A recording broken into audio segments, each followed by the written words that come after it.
kanama akkam goona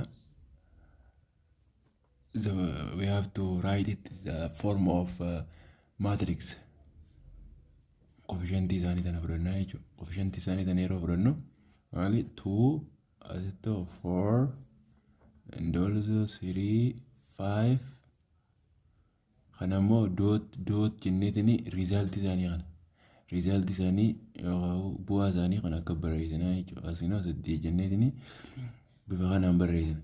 Amma formula elementary swap elementary waannoon kanaan elementary rooyi kana akkamii isaan kana balaa balleessii dandeenya. Diagonal matrix waannoon kana diagonal or the three angle waannoon kana above 3 above diagonal or